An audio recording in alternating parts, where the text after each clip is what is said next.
Hello students, how are you all? Meeting you after a so long time, and actually I got really very busy into a project, and now finally I will be able to upload my regular videos. Okay, so before I start my today's video, I want to announce a very important thing. Okay so इस Sunday को मैंने 4 बजे एक live stream schedule करी है आप लोगों के लिए, जिसमें आप लोग आपके बायोलॉजी के सारे डाउट्स मुझसे पूछ सकते हो. It will be a live session, so you will ask, I will answer. Okay, तो प्लीज़ उसे ज्वाइन करना ना भूले. आप मेरे होम पेज पे जाएंगे तो वहाँ पे आपको वो लाइव स्ट्रीम का रिमाइंडर भी दिखेगा, तो रिमाइंडर पे क्लिक कर दीजिए जिससे कि 4 बजे आपको एक नोटिफिकेशन आ जाए that live stream has started. Okay, so don't forget to join the live stream. उसके अंदर हम एक बहुत अच्छे से सारे डाउट्स डिस्कस करेंगे, और भी अगर बायो की कोई टॉपिक्स में आपको डाउट्स है तो वो भी हम डिस्कस करेंगे. Okay, so in today's video we are going to start a new chapter of class 10th, that is control and coordination. ठीक है, अभी तक अगर मेरे चैनल को आपने सब्सक्राइब नहीं किया है then subscribe it right now and don't forget to press the bell icon.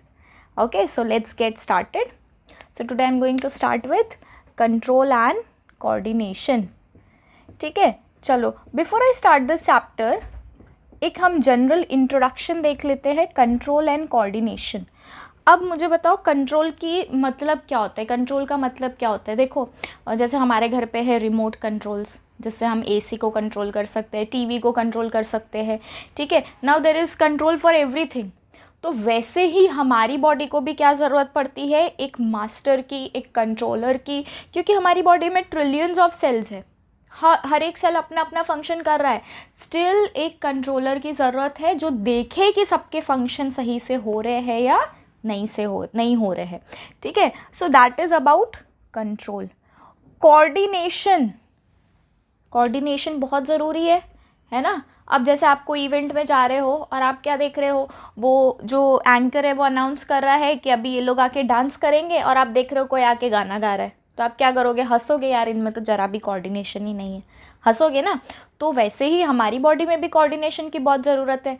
अगर हमारी बॉडी में कोऑर्डिनेशन नहीं हुआ तो क्या होगा कि आपको पैर में चोट लगेगी, आप हाथ पकड़ के रोगे, अब मुझे दर्द हो रहा है ऐसे करके होगी ना ये चीज़.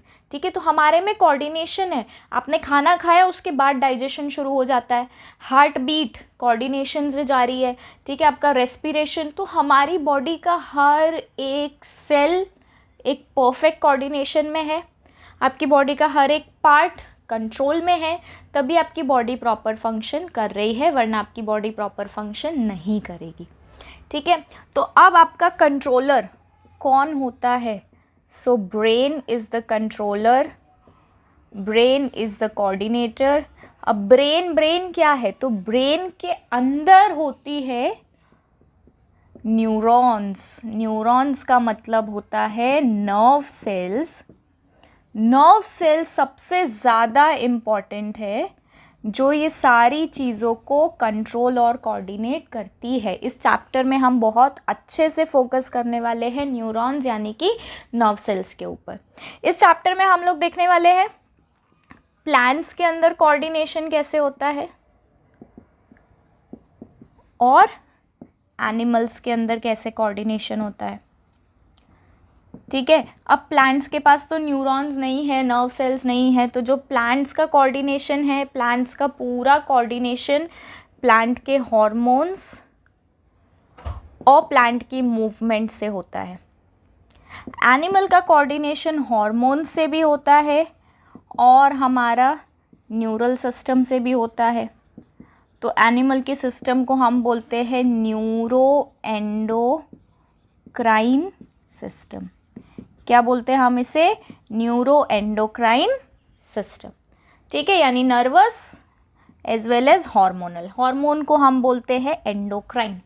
ओके, तो चलो बिना टाइम वेस्ट करें फटाफट से हम देख लेते हैं. एनिमल के सिस्टम हम स्टार्ट करेंगे. एनिमल के सिस्टम हम किससे स्टार्ट करेंगे, we are going to start with nervous system. Is this clear to all. Okay, तो चलिए स्टार्ट करते हैं हम लोग. तो let us see about nervous system. ठीक है, तो सबसे पहले मैं आपको बताना चाहती हूँ नर्वस सिस्टम आपकी बनती है नर्व सेल से, जिसे आप बोल सकते हो न्यूरॉन. ठीक है, आपका जो नर्व सेल या न्यूरॉन है, this is the longest cell of your body. क्या है आपका नर्व सेल या न्यूरॉन सेल कैसा है? It is the longest cell of your body. It can be up to 1 metre, पर बहुत ज़्यादा कॉइल्ड वे में ये प्रेजेंट है. ठीक है, तो फटाफट से हम अभी डिस्कस करेंगे इसका स्ट्रक्चर, कि न्यूरॉन या आपका जो नर्व सेल है उसका स्ट्रक्चर कैसा होता है, ये अभी हम डिस्कस करेंगे. तो मैं यहाँ पे ड्रॉ कर लेती हूँ स्ट्रक्चर. आपने क्लास 9th में काफ़ी सारा पढ़ा होगा थोड़ा बहुत स्ट्रक्चर के बारे में. उसी चीज़ को 10th में हम लोग थोड़ा सा डिटेल में पढ़ेंगे. ठीक है, तो बिल्कुल भी चिंता विंता करने की ज़रूरत नहीं है, एकदम आसान है. बस ध्यान देते जाओ, आपको याद होता जाएगा.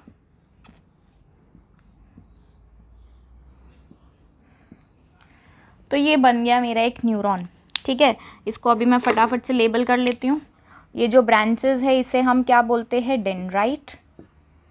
This is nucleus, Nissl's granule,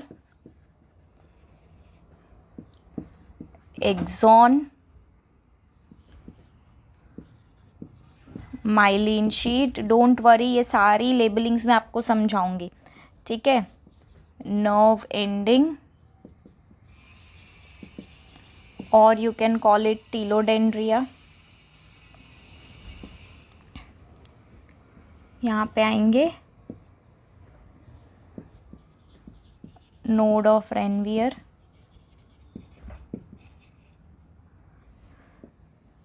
इसे बोला जाता है साइटोन और सेल बॉडी. ठीक है, ओके. तो अब इसको मैं समझाती हूँ आपको. जैसा कि मैंने बोला ये बहुत ही आसान है, आपको बिल्कुल टेंशन लेने की ज़रूरत नहीं है. देखो, ये जो ब्रांचिंग लाइक स्ट्रक्चर है इसे मैंने समझाया डेंड्राइट बोलेंगे. ये न्यूक्लियस है, ये आपको पता है. इसके अंदर ऐसे dot dot dot like structure होते हैं जिससे हम बोलते हैं निसल ग्रेन्यूल. ठीक है, अब निसल ग्रेन्यूल कुछ नहीं है, this are cluster of ribosomes. क्या है Nissl granule? This are cluster of ribosomes, मतलब राइबोसोम्स के ग्रुप है. निसल ग्रेन्यूल क्या है basically? Nissl granule is basically group of ribosome. ठीक है, फिर उसके बाद यहाँ पे लंबा सा पार्ट दिख रहा है, इसे हम बोलते हैं एक्सॉन. एक्सॉन को कवर करता है एक कवरिंग, एक शीट जिसे बोला जाता है माइलिन शीट. ये यहाँ पे गैप्स है, गैप्स में देखो क्या है, इस गैप को बोलते हैं नोड ऑफ रेनवियर. उसके बाद ये है नर्व एंडिंग. नर्व एंडिंग को ही आप बोल सकते हो टीलोडेंड्रिया. ठीक है, अब ये पूरा जो आपका इतना पार्ट है इसे हम बोलते हैं सेल बॉडी या तो साइटोन. अब इसको समझने के लिए सबसे बढ़िया तरीका है, सबसे अच्छा तरीका है, आप ये जो न्यूरॉन है, नर्व सेल है, इसको हाथ से कंपेयर करो. ये आपका एक न्यूरॉन है.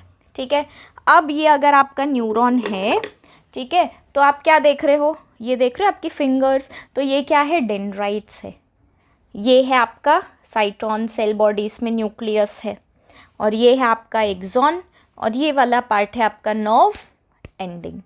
ठीक है, बस इससे कंपेयर करो. और अभी मैं आपको फंक्शन बताते जाऊंगी, आपको यूं सारे फंक्शंस याद रह जाएंगे. ठीक है, डेंड्राइट का काम होता है कोई भी मैसेज को रिसीव करना. ठीक है, आपकी बॉडी में जो मैसेजेस आते हैं they are in the form of electrical and chemical signals. आपकी बॉडी में मैसेजेस कौन से फॉर्म में आते हैं? इलेक्ट्रिकल एंड केमिकल सिग्नल्स के फॉर्म में आपकी बॉडी में मैसेजेस आते हैं. ठीक है, इसका काम क्या है? वो मैसेजेस को रिसीव करना. तो जैसे आप मुझे कोई भी चीज़ पकड़नी है तो मैं किससे पकड़ूंगी? फिंगर से पकड़ूंगी, यानी फिंगर आपका क्या है? रिसीवर है. जैसे मुझे पेन पकड़नी है तो मैंने इसको इससे पकड़ा है ना, ये रिसीवर है. वैसे ही आपकी ये क्या है? डेंड्राइट है. तो डेंड्राइट ने मैसेज को रिसीव किया. अब मेरी फिंगर ने इसको यहाँ पे पास किया, तो डेंड्राइट ने वो मैसेज को यहाँ पे सेल बॉडी में पास किया. डेंड्राइट हमेशा केमिकल मैसेजेस या केमिकल सिग्नल्स को रिसीव करती है. डेंड्राइट्स किसको रिसीव करती है? Chemical signal. तो मैं क्या एज्यूम कर रही हूँ? This is a chemical signal. इस केमिकल सिग्नल को ये डेंड्राइट ने रिसीव किया, पास किया यहाँ पे. अब ये जो एक्सॉन वाला पार्ट है ये लेता है इलेक्ट्रिकल सिग्नल्स. तो अब ये यहाँ पे जो केमिकल सिग्नल्स आए वो यहाँ आके कन्वर्ट हो गए इलेक्ट्रिकल सिग्नल्स में. किस में कन्वर्ट हो गए, इलेक्ट्रिकल सिग्नल्स में। इलेक्ट्रिकल सिग्नल से मैसेज पास हो गया।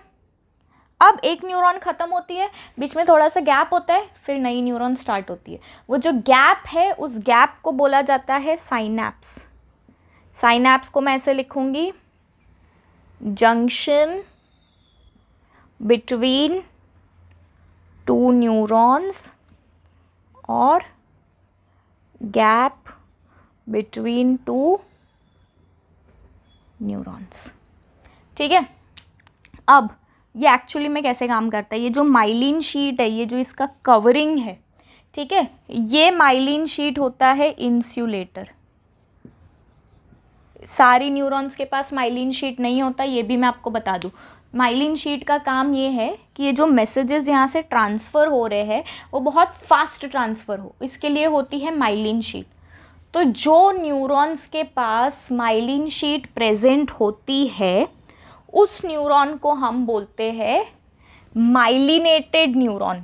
क्या बोलते हैं उस न्यूरॉन को, हम बोलते हैं माइलिनेटेड, और we call it medullated neuron. ठीक है,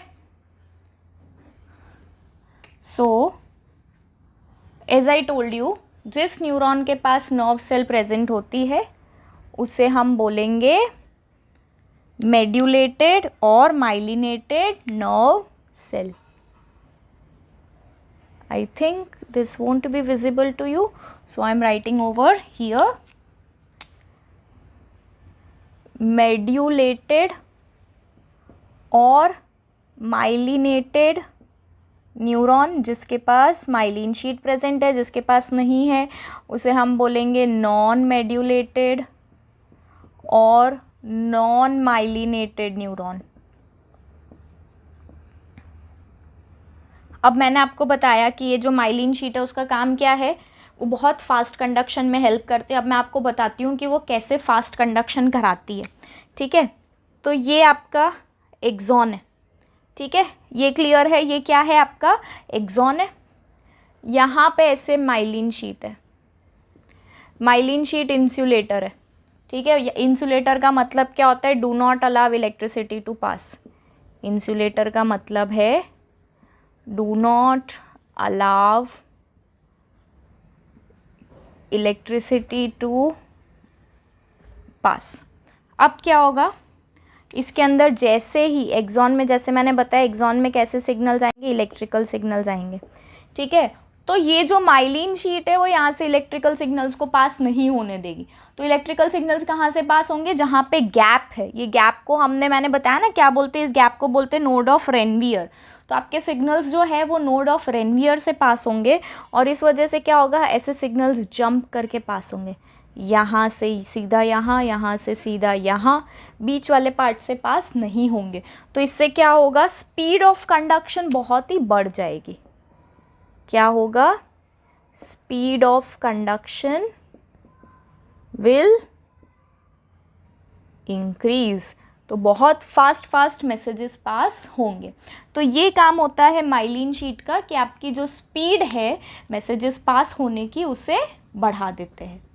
ठीक है, अब मैंने जैसा आपको बताया कि एक न्यूरॉन जहाँ पे ख़त्म होता है, ठीक है, मान लो यहाँ पे ये न्यूरॉन ख़त्म हो गया, अब यहाँ पे दूसरा न्यूरॉन स्टार्ट होगा। दूसरे न्यूरॉन की क्या होगी, डेंड्राइट होगी यहाँ पे, यानी एंटेना होगा, रिसीवर होगा।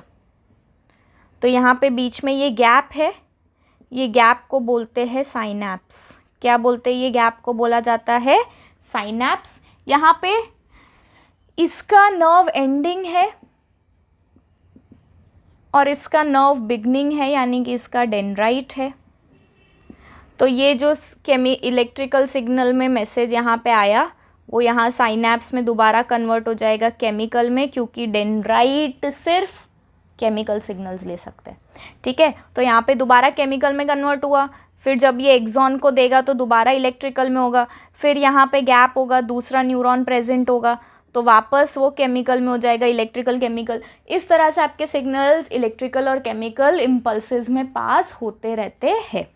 ठीक है, नेक्स्ट लेक्चर के अंदर मैं आपको क्या बताने वाली हूँ, आयन्स होते हैं सोडियम पोटेशियम, जो यहाँ पे इलेक्ट्रिसिटी प्रोड्यूस करते हैं। आपके मन में आ रहा होगा कि इलेक्ट्रिकल सिग्नल्स कैसे बने, बॉडी में इलेक्ट्रिसिटी कहाँ से आई, तो उसके लिए पूरा इसका एक मैकेनिज़्म है जिसे हम बोलते हैं सोडियम पोटेशियम पंप। कैसे प्रोड्यूस होता है ये मैं आपको बताने वाली हूँ नेक्स्ट लेक्चर के अंदर, ठीक है। मोस्ट प्रोबेबली मैं आज ही अपलोड कर दूँगी उसे भी, तो आपका नर्वस एटलीस्ट आज कंप्लीट हो जाएगा। उसके बाद हम लोग ब्रेन, स्पाइनल कॉर्ड ये सब शुरू करेंगे, okay. And thanks for watching my video till and.